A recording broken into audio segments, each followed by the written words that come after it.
Hey, thanks for joining me. Sometimes you pick up a thing just for the art, and then you kind of hope the story will kind of blow you away and connect with you, and just like make it a fully awesome, well-rounded reading experience. And sometimes it just doesn't happen. Again, I'm going to say, like I say to people, I try to remember to mention that just because I don't like it or it didn't connect with me, I'm not trying to say it's bad. Um, I have owned these books for maybe about a year, um, and I have tried to read them a couple of times, and I cannot get into them. And so I just kind of come to this realization: then fucking stop trying to read them.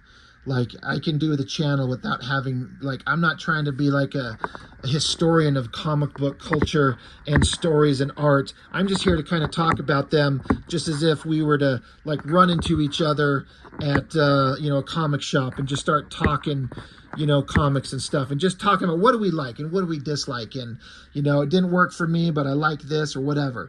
So I tried reading these and nothing's there for me. It does not interest me in this light. I've tried multiple times. Like I get into it and I start reading, and then I just get to a certain point and I'm like, I'm done. I'm out. But Whilce Portacio, some of his older work, I'm actually not sure when he first got into the industry, what his first works were, but I've been a big fan, and it's another one of these situations where his older stuff I find just more interesting. This is pretty neat stuff. It's not the best version of him, I think, but you can definitely see the skill and the ability and the drive and his unique look. It's all there. I really, really like this cover. I just remember reading comics years and years ago, and I'd see this ad. And I think this was before, I saw the ad before I knew who Portacio was. But I thought this monster creature and the hot girl hanging on him, the blade weapon, I thought that looked so cool. I looked at that all the time. I was like, I don't know what that is, but that looks amazing.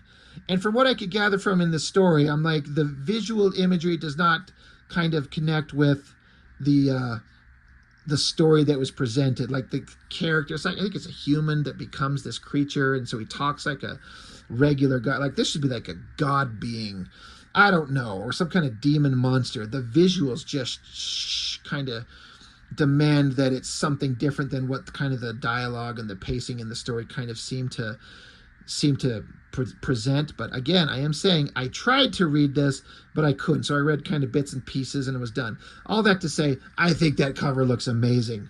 Like that is just, I love that drawing. And Portacio is all about drawing weird, creepy, organic, bug, weird shit. So issue 1 is pencils by Portacio with inks by Scott Williams. Hell yeah. And book 2 has inks by Dan Panosian. I was really excited to see what Panosian's ink looks like, because Panosian's one of those guys who I always feel like he kind of was able to be a pretty good inker, but for years and years I associated his name with crap art, because I ever only first noticed it to my recollection on those early Extreme Studios books, and holy shit did it suck. And even he has said that. Then he kind of went away and disappeared for a minute, it seems, and he come back and become like this god level penciler. Like he's so good. I looked it up when he was born, and so I think he was like 21 or 22 years old when he's inking this book. So as far as his inks, I feel like they look pretty good. But there was a distinct difference between the Scott Williams here and the Panosian here. And Scott Williams looked a lot better. But Panosian did okay. He did pretty good, but there was a kind of a difference that kind of stood out. So, like I said, I'm sorry if these are some of your favorite books. You know the story. I don't, because I could not get into these things. These square bound, I mean, is that the term for books that are bound like this? Like it looks nice, it feels nice, but it's kind of hard to get them open and like lay it flat without like folding the spine. Some people give a shit. I don't know. Also, I have to point out the coloring. I mean, I didn't pay attention to who the colorist was, but once I flipped it open and I looked at page 1, I'm like, let me look at page 2. I'm like, this is Paul Mount's coloring. Yep, it sure as hell was. I don't know how or why, but his coloring stuff, it was all over the place in the early 90s. This is 1991. And I think it both looks good. It's got an interesting look. I feel like somebody correct me, but he airbrushes some, if not everything that he colors. I don't know how it's done. It gives it definitely a distinct, unique look. And I've seen some books that he's colored where I'm like, I think the color was perfect. And in this, there's times where I think it works pretty good, and then there's times where I'm like, it's a little bit dark, it's kind of muddy, it's kind of murky. I don't know that we're actually, you know, this is the best way to color a book. Let me move book 2 out of the way. So we're just going to flip through these and kind of just look at the art. I don't know what's going on in the story. Don't care. Portacio always has interesting layouts. I feel like when he's got a little bit of editorial reign over him, his work looks better, because I've seen some stuff where he draws kind of without any kind of restriction, like he's doing his own thing, and it can get a bit much, a little bit confusing. I don't know if that makes sense. Having a little bit of editorial oversight, trying to like rein you in a little bit, sometimes makes it look better. I really, in terms of coloring, like the colorist, like he's selling this image. Like that looks like an amazing sunset. That is fantastic looking. I like these uplighting shots right there. Portacio can draw almost anything. He does have a weird style, and sometimes faces look weird. Figures can look a little strange, but for the most part, it all really works pretty well. He's got a lot of skill. Look at this double page spread. Like, for a guy who will end up being an Image Comics guy, a double page spread, you don't think you'd ever see him ever make the focus of a double page shot be, the focus of it is a big shot of skyscrapers, and then these little multiple panels of this guy getting thrown out a window and screaming as he falls. I think it works amazing. It works perfectly, but you don't see that happen much. I think it looks great. And again, the coloring, like I was saying, there's some places where I don't think it works, but this stuff looks great. Fantastic. And again, this odd panel layout shit, you know, panels tilted at weird angles, bodies breaking the borders in every parts of it. It looks really cool. It looks pretty dang fantastic. There is a weird panel thing going on with these little weird round bubble shapes. I'm sure it's something specific, maybe somebody's vision looking, I don't know. A lot of little panels, 1, 2, 3, 4, 5, 6, 7. So, you know, that's a lot of panels, like for just across the page, but you get a lot of opportunity for conversation and people talking. God, in a way, I was almost like, you can almost think of this as a Wetworks story, or like this would be like one of the vampire werewolf dudes, and this could be like one of the Wetworks guys.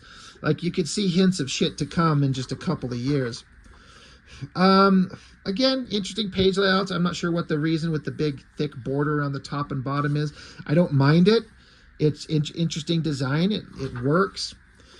But yeah, he's got some impressive faces. I wonder what people thought of Portacio's work, because to my mind, his stuff stands out big time. Like, he had to have been kind of a shockingly different artist at the time, I feel like.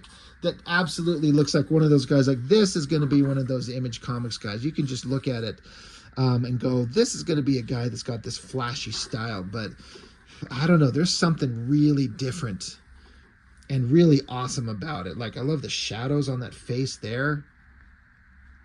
Great backgrounds all over the place.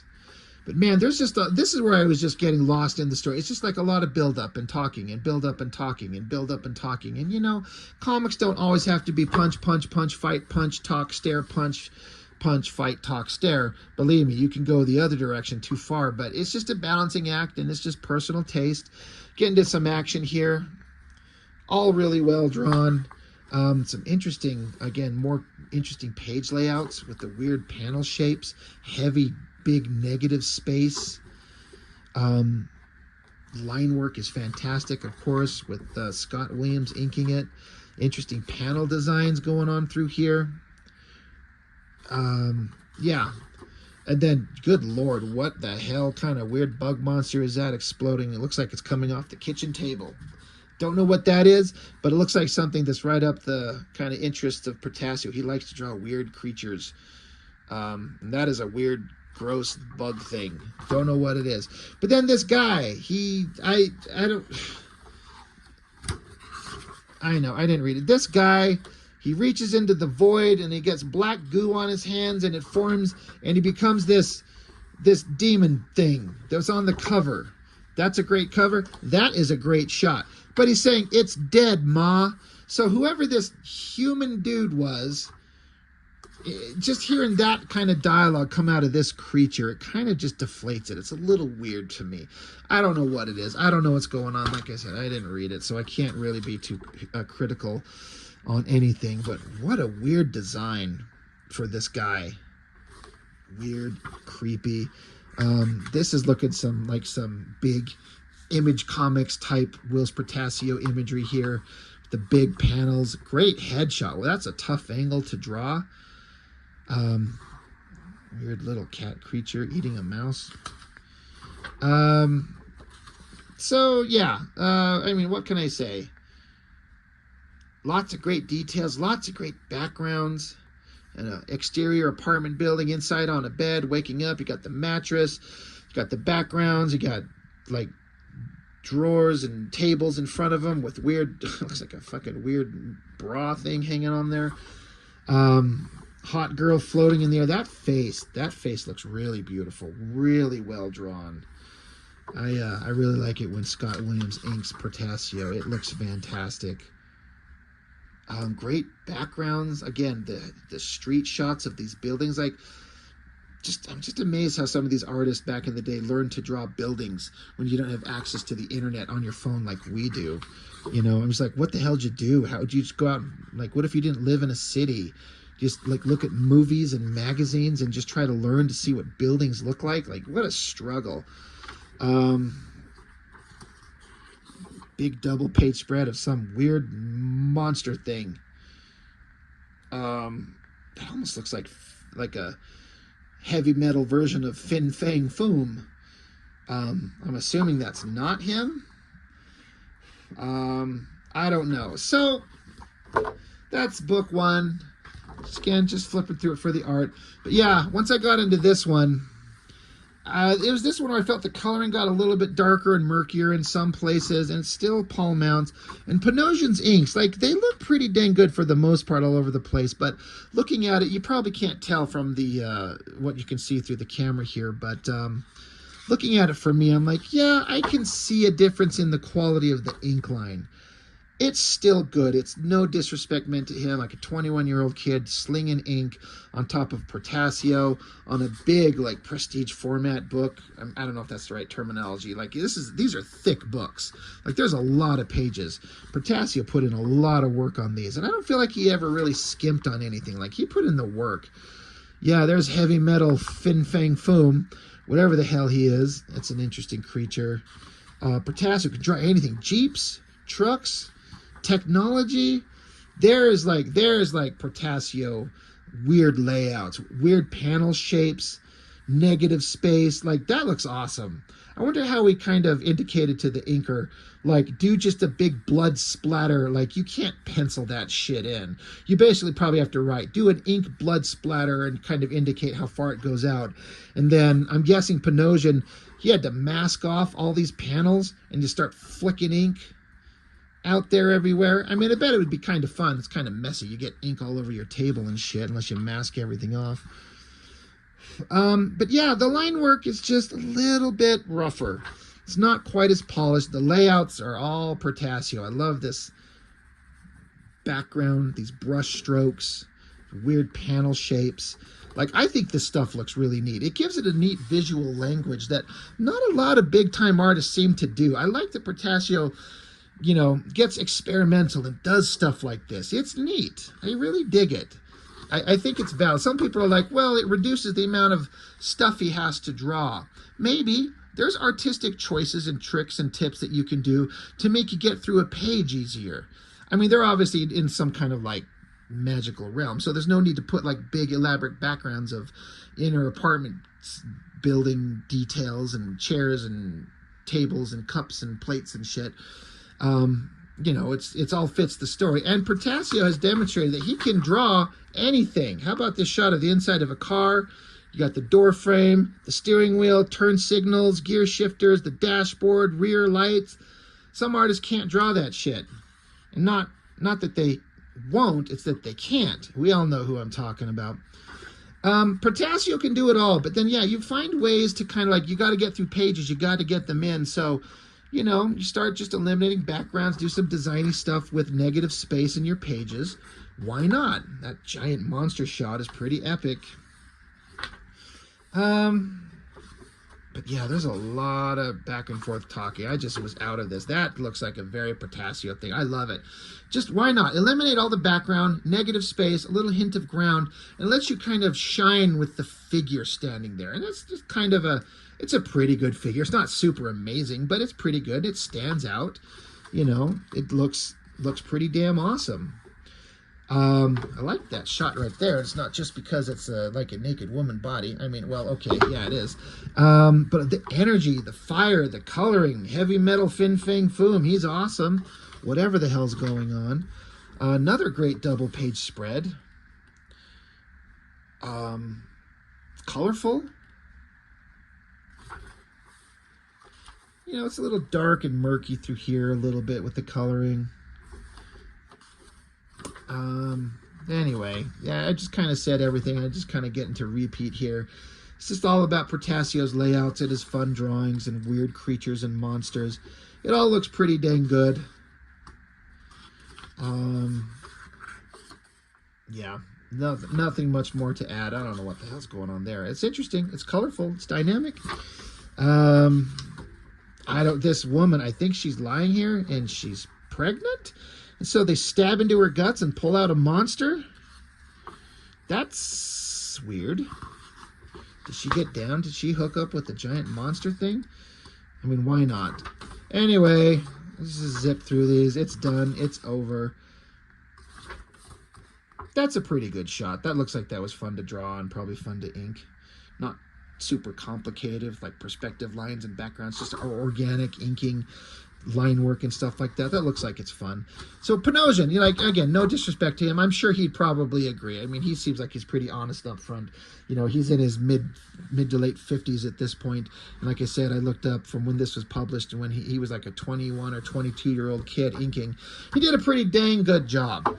But anyway, I just kind of had this random thought too, like, these are books I've always wanted to see, but I got them and I'm kind of like, okay, I've seen them and now I kind of don't care. And I got to start moving some of my books. Is there anybody out there, if you want these books, kind of connect or, you know, contact me or connect me through my Instagram page. If you'll pay for shipping, you know, I will, some of these books I'm kind of starting to think about like sending out to people, like if you want them. I'm glad that I've seen these. I'm glad I get to show them on my channel. I will pack these up and probably never ever look at them again. So is there anybody out there that wants these? Like, I'm not going to pay for shipping to send them to you, but if you want to pay for shipping on it, I'm kind of willing to let them go. I got a lot of stuff like that. I need to do that more. So anyway, Legion of Night, Portacio, earlier work. Visually, pretty awesome stuff, but not much more that I can add to it than I've already said. It is what it is. So that's all I've got for now. Thank you for watching. I really, really appreciate it. I'll see you next time.